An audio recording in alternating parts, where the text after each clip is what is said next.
students, welcome to MD Educations. आज आम ए video षष्ठ श्रेणी भूगोल बही द्वितीय अध्याय भूगोलक अक्षांश और द्राघिमा पाठटीर प्रश्न उत्तर गुड़िक आलोचना करिबा।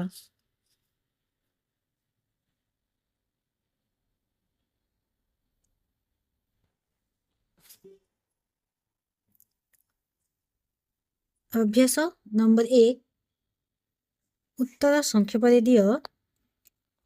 पृथ्वीर केतोटी तापमंडल अच्छी एवं सेगुड़िकर नाम कौन?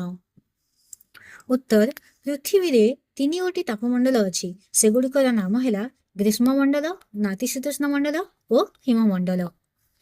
नंबर ख हिममंडल उत्ताप सबुठारु कम काहींकी?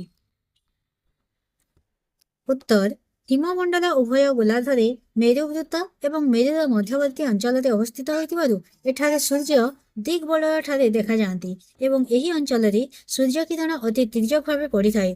फल एही अंचल द्वय कम सूर्यताप और सूर्यालोक पाई थाए एवं सर्वदा बरफाच्छन्न होई रही थाए। तेणु हिममंडल उत्ताप सबुठारु कम होई थाए।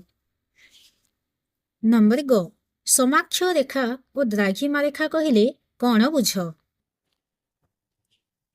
उत्तर ग्लोब उपरे केतेक वृत्ताकार रेखा पूर्व पश्चिम दिगरे परस्पर समांतराल भाव में अंकित होइछे।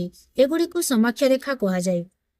ग्लोब उपरे किछि अर्धावृत्ताकार रेखा उत्तर दक्षिण भाव उत्तर मेरु ठारू दक्षिण मेरु पर्यंत विस्तृत होइछे। सेगुड़िक द्राघिमा रेखा बा मध्याह्न रेखा मध्य कहा जाय थाए। नंबर घ लंडन रे दिन 12 घंटा समय रे दिल्ली रे संध्या 5:30 कहीं होई थाए? उत्तर ग्रीनची समय हेउछि इंग्लैंड रो प्रमाण समय। आम देशर प्रमाण द्राघिमा हेउछि 82 डिग्री 30 मिनिट पूर्व, अर्थात मूल द्राघिमा ठारू 82 डिग्री 30 मिनिट पूर्व। 1 डिग्री द्राघिमार व्यवधान को 4 मिनिट हिसाब से आम समय ग्रीनची बा इंग्लैंड ठारू 5 घंटा 30 मिनिट आगुआ होई थाए। तेणु लंडन रे दिन 12 घंटा समय दिल्ली रे संध्या 5:30 समय होई थाए। नंबर 2 मूल द्राघिमा रेखा। नंबर 2 रे देख ठीक उत्तर रे चिन्ह दियो।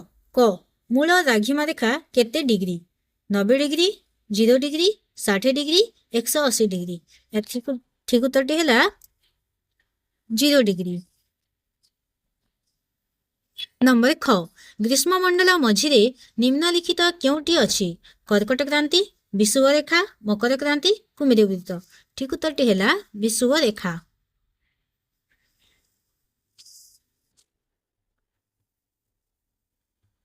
नंबर ग सर्वमोट द्राघिमा रेखा केतोटी रहिछि? ठीक उत्तर है 360। नंबर घ कुमेरू वृत्तर अवस्थिति क उत्तर गोलार्ध, ख दक्षिण गोलार्ध, ग पूर्व गोलार्ध, घ पश्चिम गोलार्ध। ठीक उत्तर है ख दक्षिण गोलार्ध। नंबर 3 गोटे ग्लोब चित्रांकन करी पृथ्वीर मुख्य 7टी समाक्ष रेखा दर्शाओ।